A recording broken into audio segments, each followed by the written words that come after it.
नमस्कार, यो AB news खबरको संकेत हो। अहिले तपाई पालिकाहरूको खबर दिने नेपालको एकमात्र खबर बुलेटिन पालिका खबरमा हुनुहुन्छ म करिश्मा कार्की। पालिका खबर बुलेटिन आइसिआइडीले एबी न्यूज खबरमा प्रत्येक दिन साँझ 6 देखि 7 बजेसम्म र दिउँसो 3 देखि 4 बजेसम्म पुनः प्रसारण गर्दै आइरहेको छ। देशभरका 77 जिल्लाका रेडियोबाट पनि यो खबर बुलेटिन प्रसारण भइरहेको छ। आजको पालिका खबर प्रारम्भ गरौं मूल खबरबाट।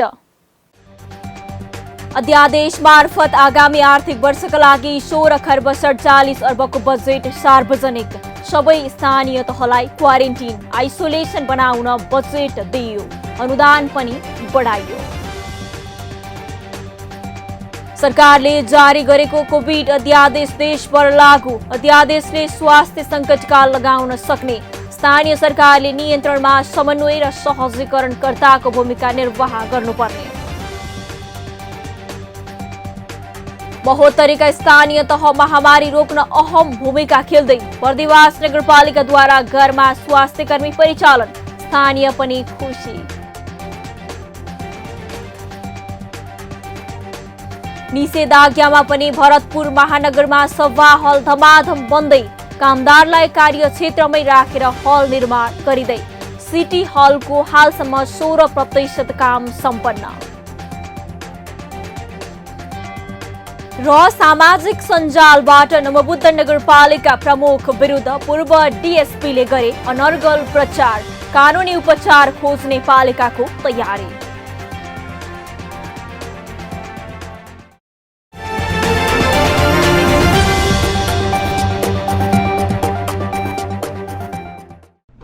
जन जनको आशा, भरोसा र विश्वास हो पालिका।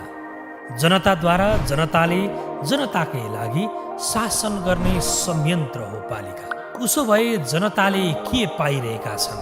के थिए त अपेक्षा? नेतृत्व, नीति र व्यवहार सही छ? बजेट, कार्यक्रम र अभियान पर्याप्त छन्? गरेन, भएन, हुँदैन मात्र भन्ने कि अब यसो गरौँ र यसरी गरौँ पनि भन्ने? पहरेदारी र खबरदारीसँगै अब दिशानिर्देश गर्नु छ। हाम्रो स्थानीय सरकारलाई सचेत गराउने हाम्रै समाचारले हो। अब अट्नेछ सबैको खबर। यो हो पालिका खबर।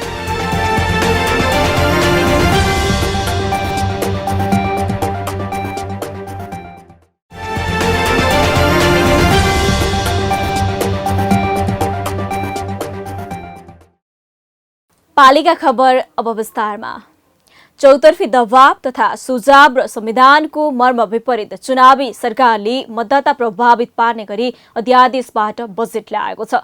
आगामी आर्थिक वर्ष 2078-79 का लागि ल्याएको बजेटमा बहुसंख्यक नागरिक, पेशा, व्यवसाय र उद्योगी व्यवसायलाई वितरण, छुट तथा सुविधा दिई निर्वाचनमा प्रभावित पार्ने कार्यक्रमहरू समेत 16 खर्ब 47 अर्ब 57 करोड रुपैयाँको बजेट ल्याएको हो। कोरोना नियन्त्रणमा बढी केन्द्रित भएको भनिएको बजेटमा स्थानीय सरकारका पनि असीमित असन्तुष्ट समाधानको प्रयास गरिएको छ। स्थानीय तहलाई 1 खर्ब 13 अर्ब 9 करोड सशर्त अनुदान दिने मात्र नभई स्थानीय तहमा स्वास्थ्य बीमा सञ्चालन गर्न 7.5 अर्ब विनियोजन गरिएको छ। यी बाहेक स्थानीय तहलाई केन्द्रित गर्दै ल्याइएको बजेटप्रति स्थानीय सरकार पनि खुसी छन्। स्थानीय तहमा दिएको बजेटको समीक्षामा आधारित हेरौं यो रिपोर्ट। सरकारको निर्णयका कारण प्रतिनिधि सभा विघटन भयो। विघटन भए पनि संवैधानिक प्रावधान अनुसार हरेक वर्ष जेठ 15 गते बजेट ल्याउनु पर्ने हुन्छ, जसका कारण सरकारले शनिबार 16 खर्ब 47 अर्ब 57 करोड रुपैयाँको बजेट अध्यादेश मार्फत ल्याएको छ। विपक्षी दल र अर्थविदले कामचलाउ बजेट मात्र ल्याउन सरकारलाई दबाब दिइरहेका बेला अर्थमन्त्री विष्णुप्रसाद पौडेलले बृहत आकारको लोकप्रिय बजेट सार्वजनिक गरेका छन्। कोभिडलाई मुख्य केन्द्रबिन्दुमा राखिएको भए पनि बजेटले सबैलाई खुसी पार्ने स्पष्ट ध्येय बोकेको छ। सरकारले यसै वर्ष मध्यावधि चुनावको घोषणा गरेकाले त्यसलाई लक्षित गर्दै मतदाता रिझाउने खालका कार्यक्रम आउन सक्ने पूर्वानुमान गरिएको थियो। सोही अनुसार बजेट ल्याइएको छ। चुनावी सरकारले बजेटमा सकेसम्म सबै पेसा, व्यवसाय तथा आम सर्वसाधारणलाई वितरण, छुट र सुविधा पुग्ने गरी कार्यक्रम समावेश गरेको छ। अर्थमन्त्री पौडेलले सार्वजनिक गरेको बजेट वक्तव्य अनुसार मुलुकभरका 52,000 स्वास्थ्य स्वयंसेविकालाई प्रदान गरिँदै आएको यातायात खर्चमा 100% वृद्धि गरी 12,000 रुपियाँ पुर्याइएको छ। सार्वजनिक विद्यालय तथा क्याम्पसका उच्च माध्यमिक र सोभन्दा माथिल्लो तहमा अध्ययनरत विद्यार्थीलाई वैकल्पिक सिकाइमा सहयोग पुर्याउनका लागि एक थान ल्यापटप खरिद गर्न 80,000 सम्म 2 वर्षको 1% ब्याज दरमा कर्जा उपलब्ध गराउने घोषणा गरिएको छ। दीर्घकालीन व्यवहार पार्ने गरी अर्थमन्त्री पौडेलले सामाजिक सुरक्षा भत्तादेखि कर्मचारीको तलब वृद्धि समेत गरिदिएका छन्। पूर्वाधार विकास कोष कार्यक्रम खारेज गरिएको छ भने स्थानीय तहलाई बजेट दिइएको छ। बजेटमा स्थानीय तह 753वटै स्थानीय तहलाई क्वारेन्टिन, आइसोलेसन, होल्डिङ सेन्टर लगायतका लागि बजेट छुट्याइयो। 100 शैय्या बढी क्षमता भएका अस्पतालले आफ्नै अक्सिजन प्लान्ट बनाउनु पर्ने व्यवस्था। निजी तथा सामुदायिक अस्पताललाई समेत बजेटले अक्सिजन प्लान्टका लागि 50% अनुदान दिने। कोरोनाका बिरामीका लागि आवश्यक उपकरण खरिदमा 4 अर्ब रुपियाँ विनियोजन। कोरोना औषधि आयातमा भन्सार छुट दिने। कोरोना रोकथाम र उपचारमा खटिएका स्वास्थ्य कर्मीलाई 50% जोखिम भत्तालाई निरन्तरता दिने। सबै स्थानीय तहमा स्वास्थ्य बिमा कार्यक्रम विस्तार गर्ने घोषणा। न्यूनतम 50% परिवारलाई स्वास्थ्य बिमा कार्यक्रममा सहभागी गराइने। स्वास्थ्य बिमा बोर्डको क्षमता अभिवृद्धि गरिने र बिमा कार्यक्रमको दिगोपनका लागि वैकल्पिक वित्तीय स्रोत व्यवस्थापन गरिने। स्वास्थ्य बिमा कार्यक्रमका लागि 7 अर्ब 50 करोड रुपियाँ विनियोजन। सबै प्रदेशमा आयुर्वेदिक अस्पताल र प्राकृतिक चिकित्सालय स्थापना गरिने। आगामी आर्थिक वर्षको बजेटमा प्रदेश र स्थानीय तहलाई दिने अनुदान बढाइयो। समानीकरण विशेष र सरसत अनुदान बढाएर स्थानीय तहलाई 4 खर्ब 13 अर्ब 9 करोड रुपियाँ विनियोजन। समानीकरण अनुदानमा स्थानीय तहलाई 94 अर्ब 65 करोड रुपियाँ समानीकरण अनुदान दिइने। सशर्त अनुदानतर्फ स्थानीय तहलाई 1 खर्ब 73 अर्ब रुपियाँ विनियोजन। समपूरक अनुदानतर्फ स्थानीय तहलाई 12 अर्ब 46 करोड विनियोजन। यी बाहेक पनि स्थानीय तह लक्षित कार्यक्रम सरकारले बजेटमा जोडेको छ। बजेट विनियोजन गर्दै त्यसको समुचित विकास हुनेमा आशावादी सङ्घीय सरकार मात्र नभई स्थानीय सरकार पनि देखिएका छन्। केही भने कार्यान्वयन गर्न कठिन हुने बजेट भएको प्रतिक्रिया दिइरहेका छन्। निश्चित रूपमा के हो भने यो बजेट आइसकेपछि थोरै धेरै राम्रा कुरा त हुन्छन्। कतिपय लोकप्रिय कुरा सुन्दाखेरि करप्रिय लाग्छ। जस्तै राष्ट्रिय कर्मचारीहरूको तलब बढेको कुराले केही मान्छे खुसी हुन सक्छन्, तर त्यसै मूल्य वृद्धिमा पार्ने प्रभावका कारणले त्यो 2000 भन्दा बढी फेरि त्यही घरमा भार पर्ने भएकोले यी कुराहरू कस्तो भएको छ भने सस्तो लोकप्रियताका लागि लेखियो। सकारात्मक छ। यसले रोजगारी र कोभिडबाट थलिएको जनजीवनलाई चाहिँ माथि उठाउने प्रयत्न गरेको छ। वितरण नै गर्नुपर्छ नि त, एकै ठाउँ चाहिँ पैसा राख्ने होइन। वितरण गरिएन भने आम जनतासँग पुग्दैन। त्यसैले यो बजेटलाई हेर्ने दुई खालका दृष्टिकोणहरू छन्। एउटा पुँजीवादी दृष्टिकोण जो सम्पन्न व्यक्तिहरूका निम्ति मात्रै चाहिँ सबै स्रोत साधनहरू केन्द्रित गर्नुपर्छ भन्ने छन्। त्यस्ताका लागि वितरणमुखी हो र सामाजिक न्याय सहितको आर्थिक समृद्धिलाई अगाडि लाने सोच भएकाहरूले कार्यक्रम चाहिँ यही ढङ्गको बनाउनु पर्छ। यता निजी व्यवसायीले सरकारले आगामी आर्थिक वर्षको बजेट सकारात्मक रहेको टिप्पणी गरेका छन्। सरकारले बजेट सार्वजनिक गरेपछि सिंहदरबारमा सञ्चारकर्मीसँग कुरा गर्दै उनीहरूले सरकारले ल्याएको कार्यक्रम निकै राम्रो भएको भन्दै अब कार्यान्वयनको पक्ष हेर्नुपर्ने धारणा राखेका छन्। स्थानीय तहसम्म जोड्ने गरी ल्याइएको बजेटलाई सकारात्मक रूपमा लिएका छन्। खास गरेर अहिलेसम्म सुन्दाखेरि जुन निजी क्षेत्रको मुख्य डिमान्डहरू जुन थिए, खास गरेर उद्योगको लागि कस्ट घटाउने कुराहरू जुन हामीले राखेका थियौँ, त्यो कुराहरू एड्रेस भएको छ जस्तो पनि लाग्छ। हामीले स्टार्टअप्स र साना र मझौला उद्योगिक व्यवसायहरूलाई प्रोजेक्ट फाइनेन्सिङको कुरा एकदम जोरदार तरिकाले उठाएका थियौँ।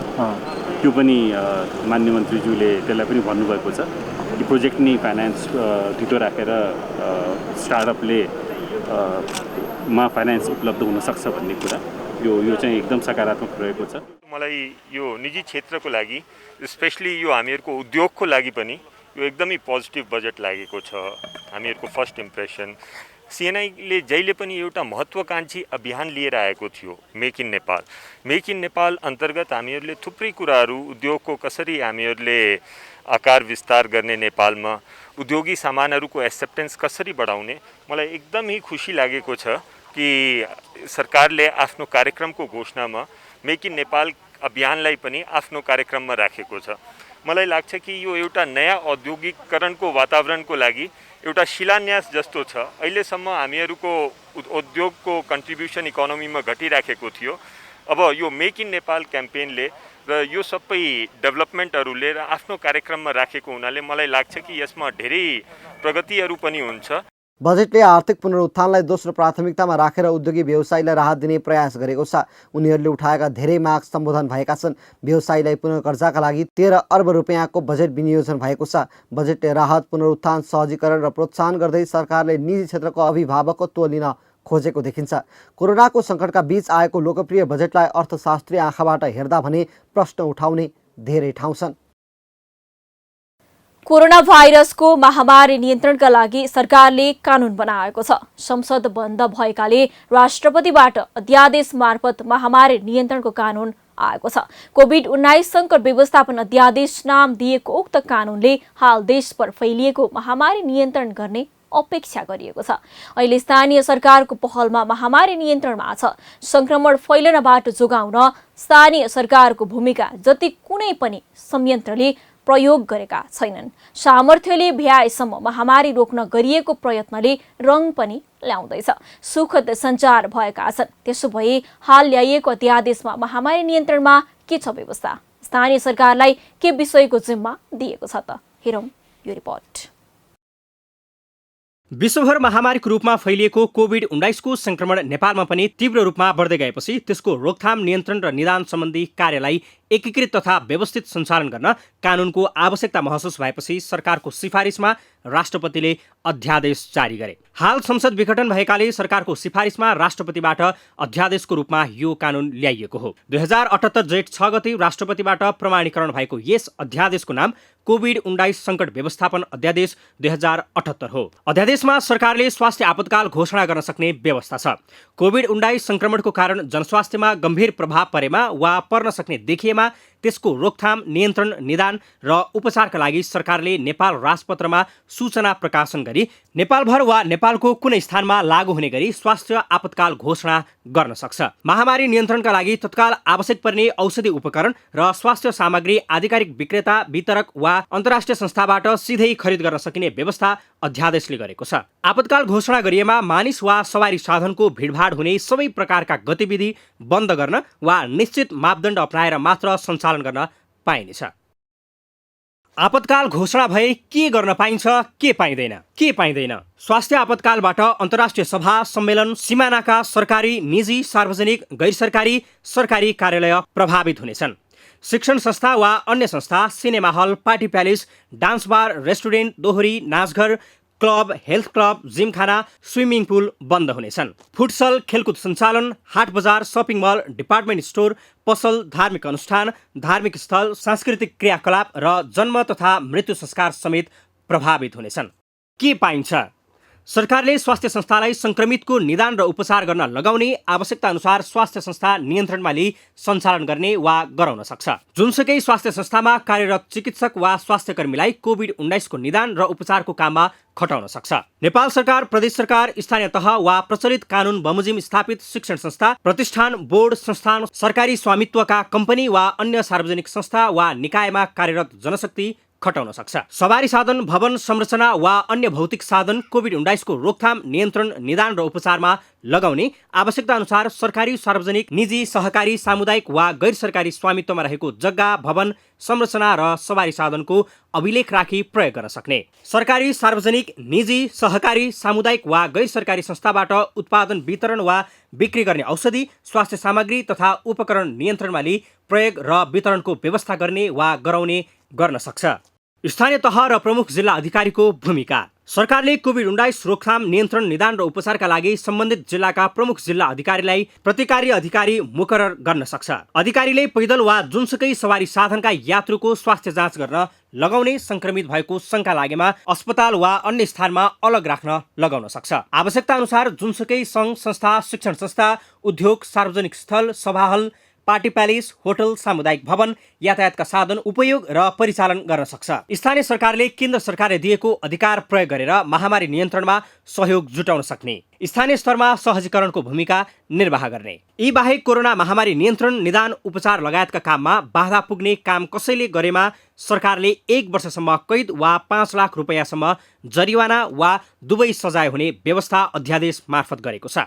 यसैगरी यो अध्यादेश बमोजिम जारी भएको मापदण्ड पालना नगर्नेलाई 6 महिनासम्म कैद वा 3 लाख रुपैयाँसम्म जरिवाना वा दुवै सजाय हुने व्यवस्था छ। पालिका खबर बुलेटिनमा अब पालो ओपन ब्यालटको। आजको ओपन ब्यालटमा हामीले स्थानीय सरकारलाई आफै कोरोना विरुद्धको खोप खरिद गर्न दिन हुन्छ वा हुँदैन भनेर रूपन्देही चितवन वासीलाई सोधेका छौं।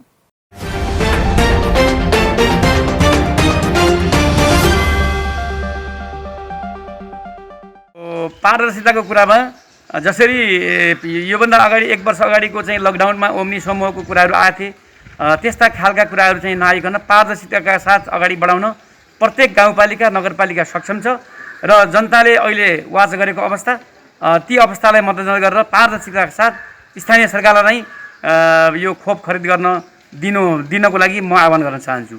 विशेष गरेर यो स्थानीय निकायलाई कोरोना सम्बन्धी भ्याक्सिन यो खरिद गर्न हुन्छ हुन्न भन्ने कुराले चाहिँ अलिकति केही रूपमा देखा परेको छ। तर मैले के अनुरोध गर्न चाहन्छु भने जनता विशेष गरेर देशवासीको नाममा र सङ्घीय सरकारको महत्त्वपूर्ण दायित्व हो। स्थानीय निकायहरूले पनि ती खोपहरू किन्न सक्छन्, केही निकायले सक्छन् तर धेरै निकायहरूले त्यो खरिद गर्न सक्दैनन्। जस्तो कुनै एउटा गाउँपालिकाले चाहिँ खरिद गर्न सक्यो भने अर्को गाउँपालिका जनताले चाहिँ खोप लाउन नपाउने वञ्चित हुने वातावरण तयार हुन्छ। तसर्थ पनि के हो भने सङ्घीय सरकारले यसको जवाबदेही लिनुपर्छ। सङ्घीय सरकारले राष्ट्रिय अन्तर्राष्ट्रिय सबै नियोगसँग त्यो खाले पहुँच पुर्याउने र सबै स्थानीय निकायलाई मोनिटरिङका आधारमा स्थानीय निकायलाई बरु त्यसको वितरण गर्ने प्रणाली विकास गर्न अगाडि दिनुपर्छ। विश्व महामारीको रूपमा फैलिएको कोरोना विरुद्धको खोप स्थानीय सरकारले जिम्मा दिएर लगाउन हुन्छ वा हुँदैन भन्ने सवालमा स्थानीय सरकारलाई खरिद गर्न दिन हुन्छ, तर स्थानीय तहमा क्रियाशील राजनैतिक पार्टी र समाजसेवी समेतको खरिद समिति मार्फत खरिद गरी न्यायोचित वितरण गरी स्थानीय जनतालाई जीवन रक्षा गरिनुपर्छ। यसरी गर्दा संक्रमितहरूमा पनि कमी आउन सक्छ र स्थानीय सरकार पनि आफू जिम्मेवारी भएको महसुस हुनुका साथै तदारुका साथ पीडितहरूले सेवा पाउने पनि मैले आशा लिएको छु। खोपको बारेमा खोप आइपुगोस्, सरकारसँग खरिद गरी या किनेर भनौँ घर घरमा आइपुगोस्, भ्रष्टाचार नभइकन दुखी गरिबको घर दैलोमा आइपुगोस्, छिटोभन्दा छिटो दुखी गरिबहरूको कल्याण हुने थियो। त्यसबाट खोप आएर लाउन पाएमा कल्याण धेरै कल्याण हुने थियो। स्थानीय सरकारलाई खोप खरिद गर्न दिनुहुन्छ, तर स्थानीय तहमा क्रियाशील समाजसेवी र राजनीतिक पार्टी समेतको खरिद समिति मार्फत खरिद गरी न्यायोचित वितरण गरी स्थानीय जनताको जीवन रक्षा गर्नु पर्दछ।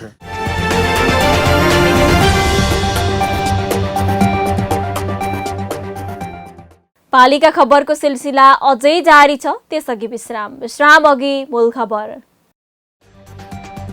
अध्यादेश मार्फत आगामी आर्थिक वर्षका लागि 16 खर्ब 47 अर्बको बजेट सार्वजनिक। सबै स्थानीय तहलाई क्वारेन्टिन आइसोलेसन बनाउन बजेट दिइयो, अनुदान पनि बढाइयो। सरकारले जारी गरेको कोभिड अध्यादेश देशभर लागू। अध्यादेशले स्वास्थ्य सङ्कटकाल लगाउन सक्ने। स्थानीय सरकारले नियन्त्रणमा समन्वय र सहजीकरणकर्ताको भूमिका निर्वाह गर्नुपर्ने। महोत्तरीका स्थानीय तह महामारी रोक्न अहम भूमिका खेल्दै। बर्दिवास नगरपालिकाद्वारा घरमा स्वास्थ्यकर्मी परिचालन, स्थानीय पनि खुसी। निषेधाज्ञामा पनि भरतपुर महानगरमा सभा हल धमाधम बन्दै। कामदारलाई कार्यक्षेत्रमै राखेर हल निर्माण गरिँदै। सिटी हलको हालसम्म 16% काम सम्पन्न। र सामाजिक सञ्जालबाट नमबुद्ध नगरपालिका प्रमुख विरुद्ध पूर्व डीएसपीले गरे अनर्गल प्रचार। कानुनी उपचार खोज्ने पालिकाको तयारी।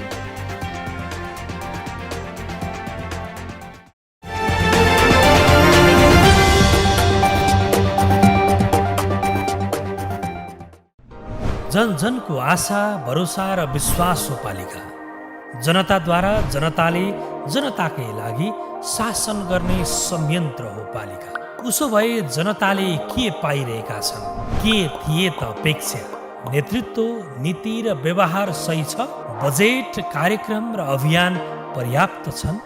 गरेन, भएन, हुँदैन मात्र भन्ने कि अब यसो गरौँ र यसरी गरौँ पनि भन्ने? पहरेदारी र खबरदारीसँगै अब दिशानिर्देश गर्नु छ। हाम्रो स्थानीय सरकारलाई सचेत गराउने हाम्रै समाचारले हो। अब अट्नेछ सबैको खबर। यो हो पालिका खबर।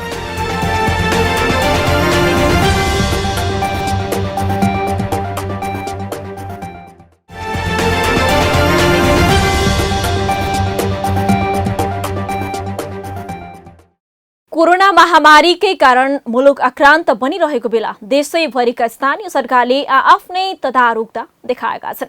अझ जनप्रतिनिधिले आफ्नै खर्चमा स्वास्थ्य सामग्रीको व्यवस्थापनदेखि आफू चढ्ने गाडीलाई समेत एम्बुलेन्स बनाएको निकै सकारात्मक खबर आइरहेका छन्।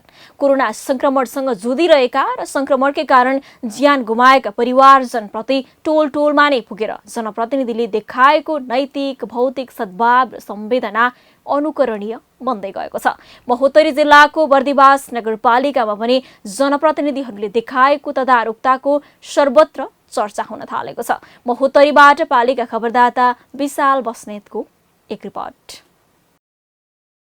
महोत्तरीमा पीसीआर मेसिनको व्यवस्थापनदेखि जिल्लामै पहिलो इमर्जेन्सी कोभिड अस्पतालको स्थापनासँगै बर्दिवास नगरपालिका कोरोना संक्रमण रोकथामका लागि निकै सक्रिय देखिएको छ। कोरोना रोकथाम तथा नियन्त्रणका लागि बर्दिवास नगरपालिकाले बनाएका संयन्त्रमध्ये घर घरमा स्वास्थ्यकर्मीको परिचालनलाई निकै नै सकारात्मक ढङ्गले चर्चा परिचर्चा हुन थालेको छ। गाउँभरि कोरोनासँग मिल्दोजुल्दो लक्षण देखिएको र स्थानीयले त्यसलाई लुकाएर हिँडिरहेको जनगुनासो तीव्र रूपमा बढिरहेका बेला स्वास्थ्यकर्मीलाई घर घरमा नै परिचालन गरी चेक जाँच गर्ने निर्णय भएको छ। यो चाहिँ हामीले योभन्दा अगाडि पनि स्वास्थ्यकर्मी र स्वयंसेवीका सहित हामीले टोल टोल र गाउँ घरमा चाहिँ जनचेतनामूलक कार्यक्रम गर्ने र कसको अवस्था कस्तो छ, कुन टोलमा चाहिँ इन्फेक्टेड कति छन् त्यसको चाहिँ डाटा कलेक्सन गर्ने र तुरुन्तै नगर स्वास्थ्य केन्द्रमा चाहिँ यसको जानकारी गराएर स्वाब कलेक्सन गर्नुपर्ने हो कि उहाँहरूलाई चाहिँ होम आइसोलेसनमा व्यवस्थापन गर्नुपर्ने हो कि हस्पिटलै लानुपर्ने हो, त्यसको बारेमा चाहिँ हामीले नगरमा चाहिँ यसको जानकारी गराउने छ र त्यही आधारमा हामीले चाहिँ यहाँबाट बिरामीलाई चाहिँ पठाउने काम गर्छौँ। स्वास्थ्यकर्मीले गाउँ गाउँमा पुगेर संक्रमितको अवस्था, सर्वसाधारणको स्वास्थ्य अवस्था र प्रत्यक्ष रूपमा ज्वरो नापेर त्यसको तथ्याङ्क सङ्कलन गरेर नगरपालिकालाई बुझाउने गरेका छन्। नगरपालिकाले आवश्यक परे तत्काल स्वास्थ्यकर्मी खटाई घर घरमा नै पुगेर स्वाब सङ्कलन गर्ने तयारी गरेको छ।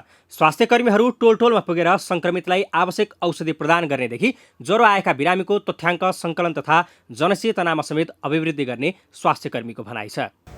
जनचेतनाको लागि एउटा पनि परिचालन गर्ने प्लस त्यहाँ हामीसँग अहिले अब ज्वरोका बिरामी जस्तो यो कोभिड-19सँग मिल्दोजुल्दो लक्षण भएका बिरामीहरूको पनि खोज पडताल गाउँघरमा गएर खोज पडताल गर्ने टोली हामीले आज निर्माण गरेका छौँ। त्यसमा चाहिँ महिला स्वास्थ्य स्वयंसेविका, यहाँका जनप्रतिनिधिज्यूहरू, त्यसै गरी यस हाम्रो स्वास्थ्य संस्थामा रहेका स्वास्थ्यकर्मी, त्यसै गरी यस गौरीवास वडा नम्बर 3 मा रहेको यो हाम्रो सहरी स्वास्थ्य क्लिनिकमा रहेका स्वास्थ्यकर्मीज्यूहरूको एउटा टोली बनाएर चाहिँ हामी चाहिँ प्रत्येक टोल टोलमा गएर चाहिँ यो कोभिड-19सँग मिल्दोजुल्दो लक्षण भएका बिरामीहरूको खोज पडताल गर्ने। बिहिबारबाट वडा नम्बर 3 को पर्साईधाप, भप्सी, गौरीडाँडा, पाटु ठाउँहरूमा पुगेर स्वास्थ्यकर्मीले स्वास्थ्य अवस्थाबारे प्रत्यक्ष जानकारी लिन सुरु गरेका छन्। संक्रमितको संख्या बढ्दै गएपछि वडा नम्बर 3 को पर्साईधापलाई बढी ध्यान दिएको छ। घर घरमा पुगेर जनचेतना दिनेदेखि संक्रमितको अवस्थाबारे जानकारी लिनु र सम्बन्धित बिरामीको ज्वरो नाप्ने जस्ता कार्य स्वयंका लागि निकै जोखिम हुँदाहुँदै पनि पेसागत जिम्मेवारी निर्वाह गर्न पाउँदा स्वास्थ्यकर्मी समेत खुसी छन्। हामी यो महामारीमा पहिले पनि यो कोभिड-19 को यो जोखिम अवस्थामा पनि हामी गाउँ गाउँमा हिँडेर डाटाहरू सङ्कलन गरेको हौँ। अनि अहिले पनि अब भोलिदेखि चाहिँ हाम्रो अब अभियानमा सुरु हुने भनेर चाहिँ हामीले अहिले यहाँ निर्णय गरिसकेको अहिले नै हजुरले हेरिसक्नु भएको छ।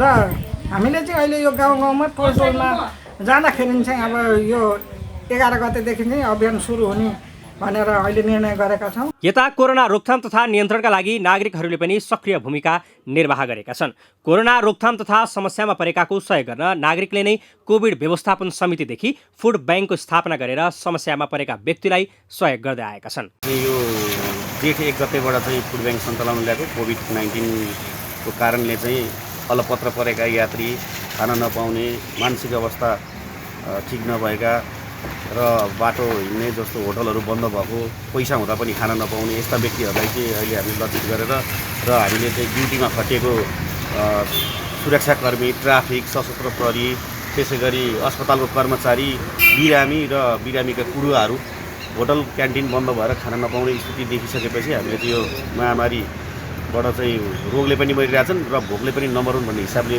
त्यो उद्देश्यले चाहिँ फुड ब्याङ्क सञ्चालन गरे। अहिले वडाबाट नागरिकहरू थप कोरोना फैलिन नदिन आफै सजग बन्दै आएका छन्। बर्दिवास 3 पाटुमा निषेधाज्ञालाई अवज्ञा गर्ने स्थानीयको निगरानी बढाइएको छ। बर्दिवासमा मात्र कोरोना संक्रमितको संख्या 606 पुगेको छ भने कोरोनाकै कारण 4 जनाले ज्यान गुमाइसकेका छन्। पालिका खबर बुलेटिनमा अब पालो पालिका टकको।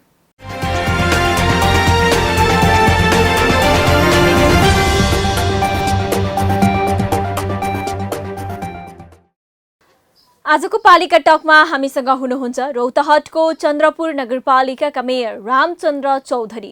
उहाँसँग कोभिड संक्रमण रोकथाम र नियन्त्रणमा पालिकाको पहल, आगामी आर्थिक वर्षका लागि बजेटको प्राथमिकता लगायतका विषयमा केन्द्रित रहेर कुराकानी गर्दैछौँ। मेयर साहब नमस्कार अनि स्वागत छ यहाँलाई पालिका टकमा। सुरुवात गरौँ मेयर साहब, नगरवासी कोरोनाको उच्च जोखिममा छन्, रोकथाम त प्रयास गरिरहनु भएको छ, तर संक्रमितको उपचार चाहिँ कसरी भइरहेको छ बताइदिनुहोस् न। अहिले निश्चित रूपमा देश चाहिँ अब कोरोना महामारीले चाहिँ आक्रान्त भएका छन्। हामी कहाँ पनि रौतहटमा तपाईँको कोरोना अब हिजोसम्मको अपडेट चाहिँ 146 जना हाम्रो चाहिँ चन्द्रपुर नगरपालिकामा पोजिटिभ देखा परेका छन् र यो रौतहटमा सबभन्दा बढी पोजिटिभ हाम्रो चन्द्रपुरमा भएका छन् र मृत्यु हुनेको सङ्ख्या चाहिँ हेर्ने हो भने हामी कहाँ पनि धेरैको मृत्यु भइसकेको छ र अब हामी चाहिँ चन्द्रपुर नगरपालिकाको अगुवाईमा चाहिँ त्रिपुरा नगरपालिकाले अझ हामी चाहिँ एक ठाउँमै गोलबन्द भएर चाहिँ यहाँ आइसोलेसन सञ्चालन गरेका छौँ। 45 सय आइसोलेसन हामी सञ्चालन गरेका छौँ। हजुर, यो कोरोना जोखिम नियन्त्रणको लागि चाहिँ के गरिरहनु भएको छ मेयर साहब? अब कोरोना नियन्त्रणको लागि हामी चाहिँ जनचेतनामूलक हामी कार्यक्रम गरिरहेका छौँ र हामी चाहिँ स्वयं लिने काम चाहिँ यहाँबाट गर्दैछौँ र हामी चाहिँ स्वास्थ्य शाखालाई त्यो जति पोजिटिभ भइरहेका छन् तिनीहरूले चाहिँ प्रत्येक घरमै गएर फलोअप चाहिँ हामी गरिरहेका छौँ र फलोअप गरिसकेपछि त्यसको चाहिँ त्यहाँ सामान्य औषधि जुन हुन्छ हामीसँग भएका औषधि चाहिँ हामी घरमै गएर वितरण गरेका छौँ, मास्क दिएका छौँ है।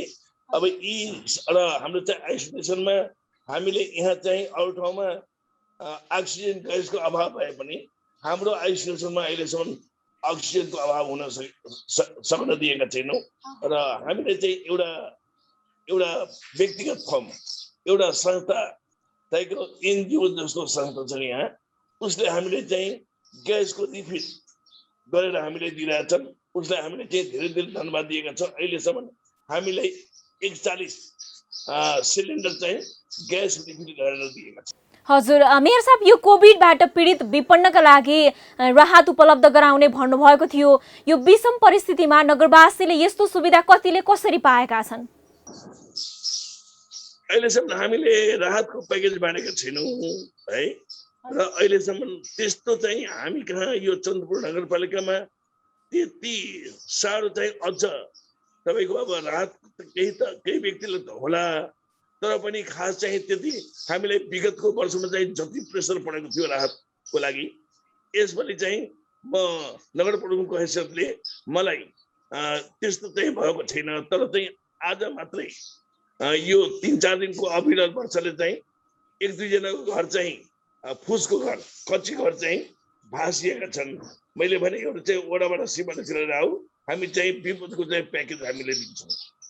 मेयर साहब, यो कोभिडका कारण संक्रमित हुने र ज्यान गुमाउने भन्दा पनि यसबाट मानसिक समस्यामा परेर थुप्रै जनता छन्, उनीहरूलाई मनोवैज्ञानिक परामर्शका लागि चाहिँ कस्तो काम गरिरहनु भएको छ, सुनौँ न। अब सबभन्दा पहिला त हामी कहाँ तपाईँको मनोवैज्ञानिक ट्रिटमेन्ट गर्नुपर्ने थियो यो बेलामा, तर पनि हामी चाहिँ समाजसेवीहरूले चाहिँ केही न केही आफ्नै आफ्नै हिसाबले गइरहेछन्।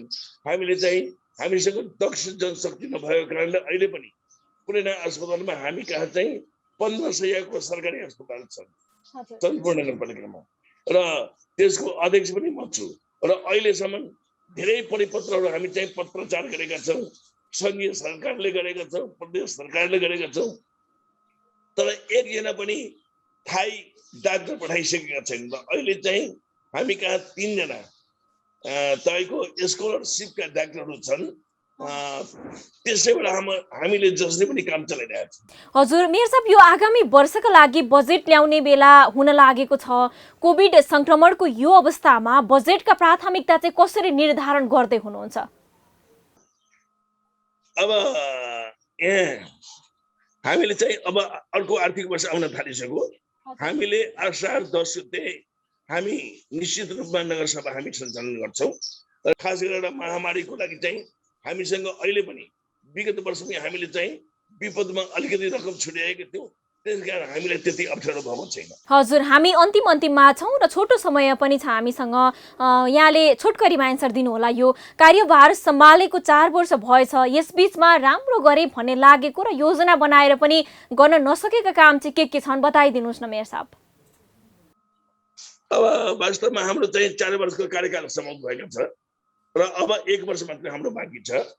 र अहिले पोहोर सालदेखि नै हामीले चाहिँ पोहोर सालको आर्थिक वर्षको बजेट र यसपालिको आर्थिक बजेट चाहिँ अहिले चाहिँ कोरोना महामारीले चाहिँ हामीले चाहिँ अलिकति त्यो तुल्याएका छन् र विकासको काम चाहिँ यसपालि भर्खरै पिक आवरमा थियो र त्यो चाहिँ अहिले चाहिँ अब यो पानी पनि परिरहेछ र कोरोनाले गर्दा हामीले चाहिँ यो विकास काम अलिकति अवरोध भएका छन्।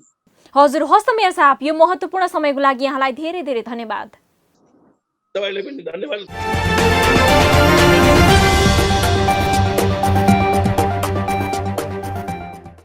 अब हट्ने छन् सबैका खबर, यो हो पालिका खबर।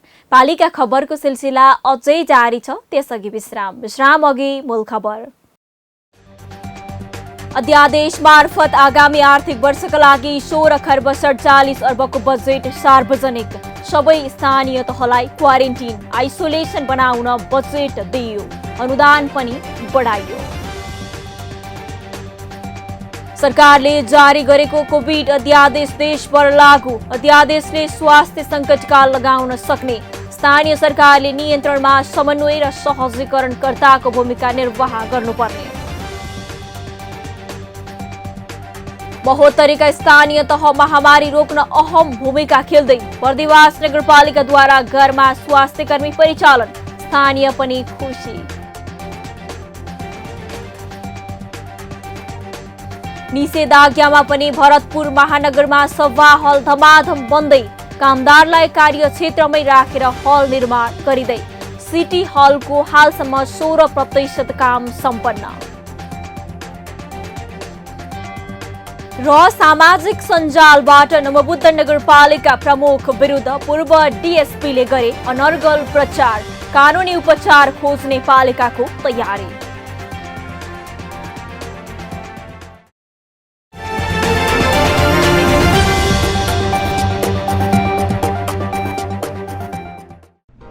जन जनको आशा, भरोसा र विश्वास हो पालिका। जनताद्वारा जनताले जनताकै लागि शासन गर्ने संयन्त्र हो पालिका। उसो भए जनताले के पाइरहेका छन्? के थिए त अपेक्षा? नेतृत्व, नीति र व्यवहार सही छ? बजेट, कार्यक्रम र अभियान पर्याप्त छन्? गरेन, भएन, हुँदैन मात्र भन्ने कि अब यसो गरौँ र यसरी गरौँ पनि भन्ने? पहरेदारी र खबरदारीसँगै अब दिशानिर्देश गर्नु छ। हाम्रो स्थानीय सरकारलाई सचेत गराउने हाम्रै समाचारले हो। अब अट्नेछ सबैको खबर, यो हो पालिका खबर।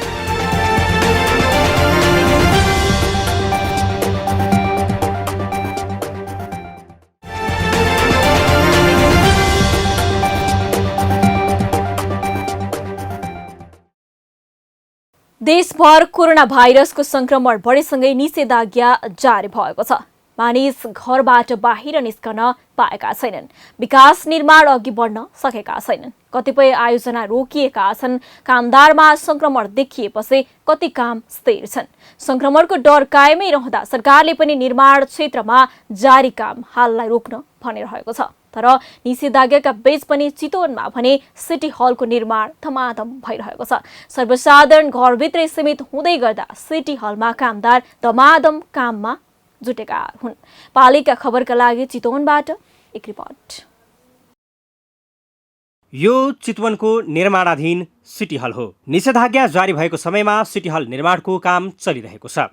निषेधाज्ञा घोषणासँगै केही कामदार कर्मचारी घर गएको भए पनि दैनिक 60 जनाले काम गरिरहेका छन्। निषेधाज्ञा अघि 150 हाराहारी कामदारले काम गरिरहेका थिए। गत पुस 6 गतेबाट सुरु भएको सिटी हलको हालसम्म 16% काम सम्पन्न भएको छ। सिटी हल निर्माण समयमा नै सक्ने लक्ष्यका साथ काम गरिरहेका छन्। बालुवा, गिटी, रड, सिमेन्ट जस्ता निर्माण सामग्रीको अभाव छैन भने दैनिक बिहान 7 देखि राति 10 बजेसम्म काम भइरहेको छ। साँझको समयमा बत्ती बालेर पनि काम गरिएको छ। अहिले पछिल्लो चरणमा यो कोभिड-19 को कारणले चितवन जिल्ला पनि अछुत छैन। तर पनि हामीले निर्माण व्यवसाय संहिता भए बमोजिम निर्माण कार्यहरू सम्भव भएसम्म सुरक्षाको मापदण्ड अपनाएर गर्नलाई हामीले चाहिँ नि जानकारी गराएका थियौँ। त्यसै हिसाबले यो चाहिँ भरतपुर महानगरभित्र निर्माण भइरहेको भरतपुर सिटी हल जुन 2000 क्षमताको सिटी हल निर्माण कार्य छ, यो निर्माण कार्य चाहिँ जारी गर्न निर्माण व्यवसायी सहमत हुनुभयो र उहाँले चाहिँ नि सुरक्षाको मापदण्डहरू अपनाएर आवश्यक कामदारहरू राखेर र चाहिँ नि सवारी आगमन सहज भएको समयमा निर्माण स्थलमा चाहिने निर्माण सामग्रीहरूको प्रबन्ध गरेर अहिले निर्माण कार्य गराइरहनु भएको छ र अहिले पनि दिनमा 50 देखि 60 जना मजदुरहरूले चाहिँ निर्माण कार्य निरन्तर रूपमा चाहिँ गरिरहेका छन् र त्यही सिलसिलामा त्यहाँभित्र काम गरेका निर्माण मजदुरहरूलाई हामीले बाहिर नजानलाई चाहिँ अनुरोध गरे हुनाले त्यो चाहिँ नि बाहिर भित्रको क्रस कन्टामिनेसनहरूको सम्भावना पनि कम्तीमा भरतपुर सिटी हलको केसमा न्यून छ अहिलेसम्म चाहिँ। भरतपुर महानगरपालिकाले पनि निर्धारित समयमा काम सम्पन्न गर्ने लक्ष्यका साथ आवश्यक सम्पूर्ण सहयोग गरिरहेको छ। भरतपुर नगरपालिका 1 ठिमुरामा क्रसर स्थापना गरेर सबै समयमा काम गर्नका लागि सहजीकरण गरिएको छ। आयोजना देशकै गौरवको आयोजना भएकाले समयमै सम्पन्न गर्न सबैको साथ र सहयोगको पनि अपेक्षा महानगरले गरेको छ। प्रमुख जिल्ला अधिकारीले पनि निर्माण परिसरमा कामदार कर्मचारी रहने गरी निषेधाज्ञामा काम गर्न दिएका कारण अहिले सिटी हल बनिरहेको छ। स्थानीय प्रशासनबाट निर्माणको काममा आवश्यक सहजीकरण गरिएको छ। 27 महिनाभित्र निर्माण सम्पन्न गर्नुपर्ने गरी गत वर्षको मङ्सिर 18 गते निर्माण कम्पनी इन्डो सगुन रौताहा जेबीसँग ठेक्का सम्झौता भएको थियो। जिल्ला समन्वय समितिको भवन पछाडि रहेको 4 बिघा 4 कट्ठा जग्गामा सरकारको बहुवर्षीय योजना अन्तर्गत सिटी हल निर्माण भइरहेको छ। आजको दिनमा हाम्रो 16% चाहिँ फाइनान्सियल प्रोग्रेस भएको छ। 27 महिनाभित्र काम सक्ने चाहिँ हामीले प्रतिबद्धता जाहेर पनि गरेका थियौँ। सुरुमा सम्माननीय प्रधानमन्त्रीज्यूले चाहिँ शिलान्यास गर्नुभएको प्रोजेक्ट हो यो भरतपुर सिटी हल। त्यसकारणले हामीले उहाँलाई भनेका पनि छौँ, भरतपुर महानगरपालिकाको मेयर साहबलाई, त्यसपछि सिडिओ साहबलाई पनि भनेका थियौँ र त्यहाँका लोकल जो प्रमुखहरू हुनुहुन्छ उहाँहरूलाई सबैसँग सहयोग मागेर चाहिँ हामी काम अगाडि गरिरहेका छौँ। जति हुनुपर्ने त्यति भएको छैन। त्यही पनि हामी यो कोरोनाको बावजुद पनि साथीहरूलाई, मजदुर साथीहरूलाई, प्राविधिक साथीहरूलाई कन्भिन्स गरेर अहिले बन्द हुँदाखेरि चितवनमा कतिपय सामान पाउन सकिरहेको अवस्था छैन। काठमाडौँबाटै सामानहरू कलेक्सन गरेर हामीले चाहिँ ढुवानी अत्यधिक मात्रा बढी तिरेर चाहिँ पठाइरहेका छौँ। कामहरू हामी समयमै अझै पनि हामी समयलाई चाहिँ जुन टार्गेटमा हामी जान पर्ने त्यो टार्गेट फलो गरिरहेछौँ र समयमै सक्छौँ भन्ने हामीलाई पूर्ण विश्वास छ। 2000 जना क्षमताको ठूलो सभाहाल तथा 300 जना क्षमताको सानो हल सहित अति विशिष्ट कक्ष निर्माण गरिनेछ। मूल्य अभिवृद्धि करबाहेक बोलपत्र रकम रु 1 अर्ब 6 करोडको रहेकोमा 77 करोड 77 लाखमा निर्माण कम्पनीसँग सम्झौता भएको हो। विशिष्ट व्यक्तिका लागि छुट्टै कक्ष हुनेछ। 2वटा भर्याङ, 2वटा लिफ्ट, प्रवेशद्वार, आकर्षक स्टेज, रिहर्सल कक्ष समेत रहनेछन्। मुख्य ब्लक 7000 वर्गमिटरमा हुनेछ। सभागृहमा प्रशासनिक, पुस्तकालय, सूचना प्रविधि, अति विशिष्ट कक्ष, फुडल्यान्ड, बगैँचा आदि रहनेछन्। सवारी पार्किङका लागि 257 गाडी र 317 मोटरसाइकल एवं साइकल अट्ने पार्किङ स्थल रहनेछ। देशकै मध्यभागमा भएकाले सभाहाल बनेसँगै यहाँ ठूला कार्यक्रम हुने अपेक्षा गरिएको छ। पालिका खबर बुलेटिनमा अब पालो पालिकामा आजको। आज दिनभर कुन पालिकामा के भयो? सहकर्मी सन्तोष पोखरेलको साथमा पालिकामा आज।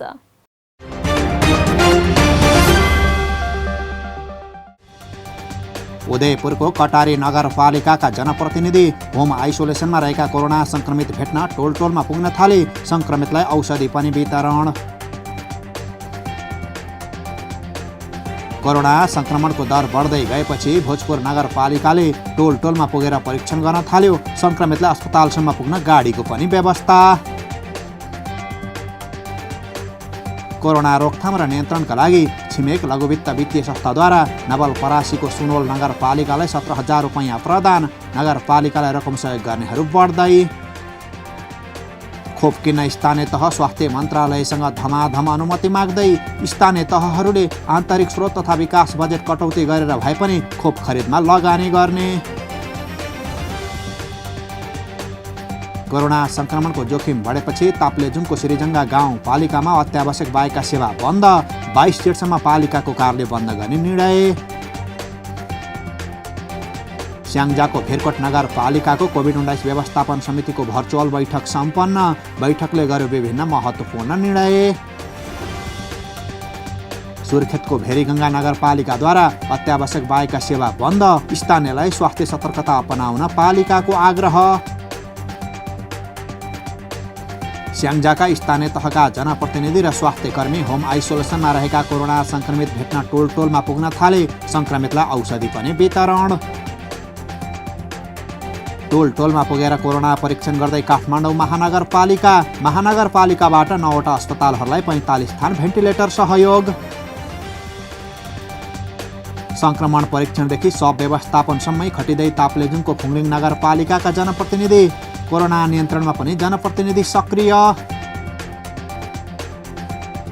धनुषाको जनकपुर धाम उपमहानगरपालिकाले नगरवासीको निशुल्क कोरोना परीक्षण गर्न थाल्यो। जिल्लाका सबै पालिका कोरोना नियन्त्रणमा क्रियाशील। हुम्लाका 7वटै गाउँपालिकामा कोरोना संक्रमणको दर बढ्दो। ग्रामीण बस्तीहरूमा कोरोनाको आशंकामा परीक्षण गर्दा संक्रमितहरूको संख्या दैनिक बढ्दै। कोरोना संक्रमितको स्वास्थ्य सेवाका लागि खोटाङको हलेसीतुवाचुङ नगरपालिकाका जनप्रतिनिधि र स्वास्थ्यकर्मी घर घरमा पुग्न थाले। संक्रमितलाई स्वास्थ्य सामग्री पनि प्रदान। झापाको मेचीनगर र भद्रपुर नगरपालिकासँगै बुद्ध शान्ति गाउँपालिकामा नन कोभिड बिरामीलाई टेलिमेडिसिन सेवा सुरु। भर्चुअल माध्यमबाट बिरामीले पाए घरमै उपचार। आन्तरिक मूल्याङ्कन मार्फत विद्यार्थीको परीक्षाफल प्रकाशित गर्ने कैलालीको घोडाघोडी नगरपालिकाको निर्णय। विद्यालयले जेठ मसान्तभित्र एकसाथ परीक्षाफल प्रकाशन गर्नुपर्ने। कास्कीका स्थानीय तहले कोरोना संक्रमण बढ्दै गएपछि संक्रमितको उपचार गाउँमै गर्न आइसोलेसन कक्ष र अस्पताल निर्माण गरे। स्थानीय तह कोरोना नियन्त्रणमा थप सक्रिय हुँदै। नवलपुरको उफ्सेकोट गाउँपालिकाद्वारा डाक्टर सन्दुक रोहितको सहभागितामा स्वास्थ्य सम्बन्धी भर्चुअल छलफल सम्पन्न। कार्यक्रममा जनप्रतिनिधि, कर्मचारी र स्थानीयवासीले जनाए सहभागिता। मकै बालीमा फौजी किराले नोक्सान गरेपछि काभ्रेको नमबुद्ध नगरपालिकाले किसानलाई 50% अनुदानमा विषादी वितरण गर्न थाल्यो। किसानले आफ्नो वडा कार्यालयमा सम्पर्क गर्नुपर्ने। झापाको कन्काई नगरपालिकाका नगर प्रमुख राजेन्द्र पोखरेलले आफूले पालिकाबाट पारिश्रमिक तथा भत्ता बापत प्राप्त गरेको 10 लाख रुपैयाँ अक्सिजन प्लान्ट निर्माणमा सहयोग गर्ने घोषणा। 10 लाखको चेक नगरपालिकालाई हस्तान्तरण। र गाउँमा कोरोना फैलिएपछि नागरिकलाई जतिसक्दो छिटो खोपको सुनिश्चितता गर्न र खोप आयातमा सबै प्रकारका उपायहरू अवलम्बन गर्न गाउँपालिका महासङ्घले सरकारलाई ध्यानाकर्षण गरायो।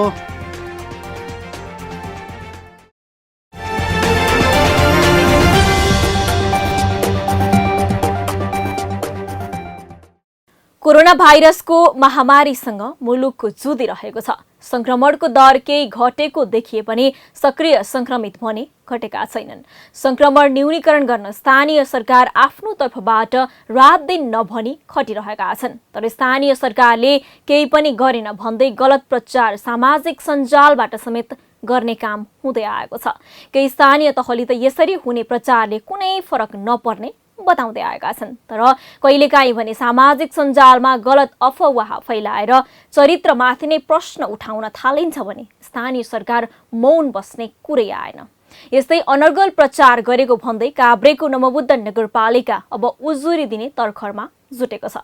त्यो पनि एक पूर्व प्रहरी अधिकृत विरुद्ध। पालिका खबरका लागि एक रिपोर्ट। सामाजिक सञ्जालमा अनर्गल प्रचार हुने कुरा कुनै नौलो भएन। यसरी हुने प्रचार रोक्ने दायित्व सरकारको हो, शान्ति सुरक्षा कायम गर्ने निकायको हो। प्रहरीले निगरानी गर्ने यसरी हुने अफवाह फैलन रोक्नुपर्ने हो। तर प्रहरी अधिकारीबाटै अनर्गल प्रचार भयो भने अहिले सामाजिक सञ्जालमा काभ्रेको नवबुद्ध नगरपालिकाका नगर प्रमुख हो भन्दै किटान गरी गलत स्टाटस लेखेर भ्रम सृजना गर्न खोजिएको छ, त्यो पनि पूर्व प्रहरी अधिकृतबाटै, जसको कामप्रति नगरपालिकाले आपत्ति जनाएको छ। यो स्टाटस एकपटक हेरौँ त। स्टाटस लेख्ने कृष्ण शिवाकोटी नेपाल प्रहरीका प्रहरी नायब उपरीक्षक हुन् भने उनको घर झापा हो। शिवाकोटीले आफ्नो फेसबुक वालमा पोस्ट गरिएको उक्त स्टाटसमा भनिएका व्यक्ति र फोटोमा देखिएका व्यक्ति भने फरक हुन्। फोटोमा नवबुद्ध नगरपालिकाका नगर प्रमुख देखिँदैनन्। फोटो नवबुद्ध नगरपालिकाको नभएको पालिकाले जनाएको छ। तर नवबुद्ध नगरपालिकाका नगर प्रमुखको नाम जोडेर यसरी स्टाटस लेखेको प्रति नगरले आपत्ति जनाएको हो। फोटोमा के छ? बेडमा बिरामी महिला छिन्, सँगै उनका आफन्त छन्। उनलाई दुईजनाले एक एकवटा फ्रुटीको प्याकेट हातमा दिँदैछन् भने अर्का एक युवकले फ्रुटी दिएको फोटो खिचिरहेका छन्। यसरी फोटो राखेर बिरामीलाई नवबुद्ध नगरपालिकाका नगर प्रमुख टिपी शर्मा तिमल सिन्हाले राहत बाँडे भनेर लेखिएको छ। तर यो फोटो न नवबुद्ध नगरपालिका भित्रको हो, न त फोटोमा नवबुद्धका नगर प्रमुख शर्मा देखिएका छन्। नगर प्रमुख शर्माले भने नियोजित रूपमा बदनाम गर्न खोजेको भन्दै कानुनी उपचारमा जाने बताएका छन्। जिम्मेवार मान्छेले उहाँसँग मेरो चिन्जान पनि जस्तो लाग्दैन। त्यो कसरी त्यो सञ्जालमा पुग्यो भन्ने कुरो चाहिँ त्यो अत्यन्तै रहस्यमय कुरो यसमा लुकेको हुनुपर्छ। एक त त्यो मेरो फोटो पनि होइन, त्यो मेरो नगरपालिकाभित्रको त्यो पनि होइन। अब त्यो कसरी त्यो गयो भन्ने किसिमको कुरो जाने चाहिँ त्यो उहाँलाई नै बुझ्नु पर्ला। नगरपालिकाले प्रमुख प्रशासक अधिकारीले उहाँलाई चाहिँ तपाईँ माफी माग्नुहोस्, यो कुरो के हो भन्ने कुरो भन्नुभएको छ। त्यसपछि त्यो अहिलेकोसम्म मलाई थाहा छैन उहाँबाट के प्रतिक्रिया क्रिया भयो। नगरपालिकाले रिलिज गरेको छ।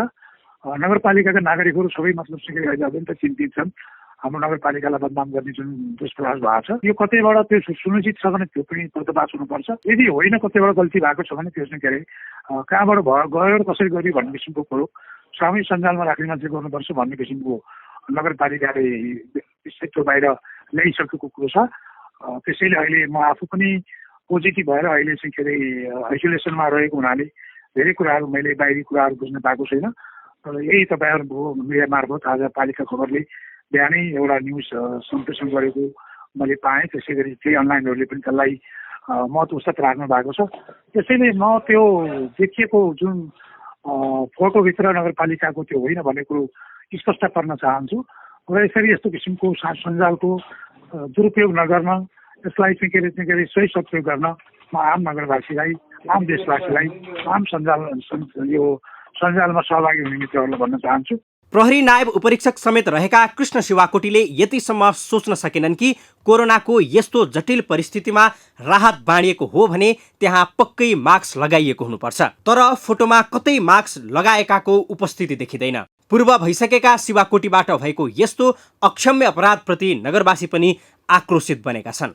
के छ कानुनमा? सामाजिक सञ्जालको दुरुपयोग गरी घृणा द्वेष फैलाउने कार्य गर्ने विरुद्ध विद्युतीय कारोबार ऐन 2063 आकर्षित हुन्छ। दफा 47मा विद्युतीय स्वरूपमा गैर कानुनी कुरा प्रकाशन गर्ने विरुद्ध उपदफा 1 अनुसार कम्प्युटर, इन्टरनेट लगायतका विद्युतीय सञ्चार माध्यमहरूमा प्रचलित कानुनले प्रकाशन तथा प्रदर्शन गर्न नहुने भनी रोक लगाएका सामग्री वा सार्वजनिक नैतिकता, शिष्टाचार विरुद्धका सामग्री वा कसैप्रति घृणा वा द्वेष फैलाउने वा विभिन्न जात जाति र सम्प्रदाय बीचको सुमधुर सम्बन्धलाई खलल पार्ने किसिमका सामग्री प्रकाशन वा प्रदर्शन गर्ने, महिला जिस्क्याउने, हैरानी गर्ने, अपमान गर्ने वा यस्तै अन्य कुनै किसिमको अमर्यादित कार्य गर्ने वा गर्न लगाउने व्यक्तिलाई 1 लाख रुपैयाँसम्म जरिवाना वा 5 वर्षसम्म कैद वा दुवै सजाय हुनेछ।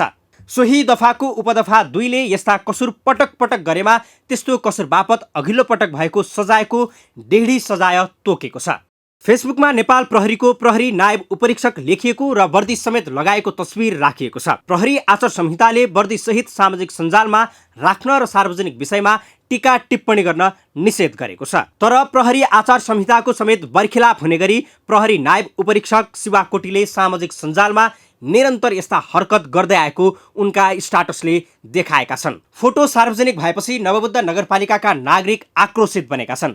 यस्ता हरकत गरेर नगरपालिकालाई नै बदनाम गराउन खोज्नेलाई कारबाही गर्न नगरपालिकालाई दबाब दिइरहेका छन्। उनीहरूले नगर प्रमुख शर्मा र नगरपालिकामा फोन गरेरै दबाब दिएको नगरपालिकाले जनाएको छ। नगरपालिकाले भने तत्काल प्रमाण जुटाएर कानुनी उपचारमा जाने बताएको छ। पालिका खबर बुलेटिनको अन्ततिर छौं। मूल खबर पुनः एकपटक। अध्यादेश मार्फत आगामी आर्थिक वर्षका लागि 16 खर्ब 47 अर्बको बजेट सार्वजनिक। सबै स्थानीय तहलाई क्वारेन्टिन आइसोलेसन बनाउन बजेट दिइयो। अनुदान पनि बढाइयो। सरकारले जारी गरेको कोभिड अध्यादेश देशभर लागू। अध्यादेशले स्वास्थ्य सङ्कटकाल लगाउन सक्ने। स्थानीय सरकारले नियन्त्रणमा समन्वय र सहजीकरणकर्ताको भूमिका निर्वाह गर्नुपर्ने। 72 स्थानीय तह महामारी रोक्न अहम भूमिका खेल्दै। बर्दिवास नगरपालिकाद्वारा घरमा स्वास्थ्य कर्मी परिचालन। स्थानीय पनि खुसी। निषेधाज्ञामा पनि भरतपुर महानगरमा सभा हल धमाधम बन्दै। कामदारलाई कार्यक्षेत्रमै राखेर हल निर्माण गरिँदै। सिटी हलको हालसम्म 16% काम सम्पन्न। र सामाजिक सञ्जालबाट नवबुद्ध नगरपालिका प्रमुख विरुद्ध पूर्व डिएसपीले गरे अनर्गल प्रचार। कानुनी उपचार खोज्ने पालिकाको तयारी।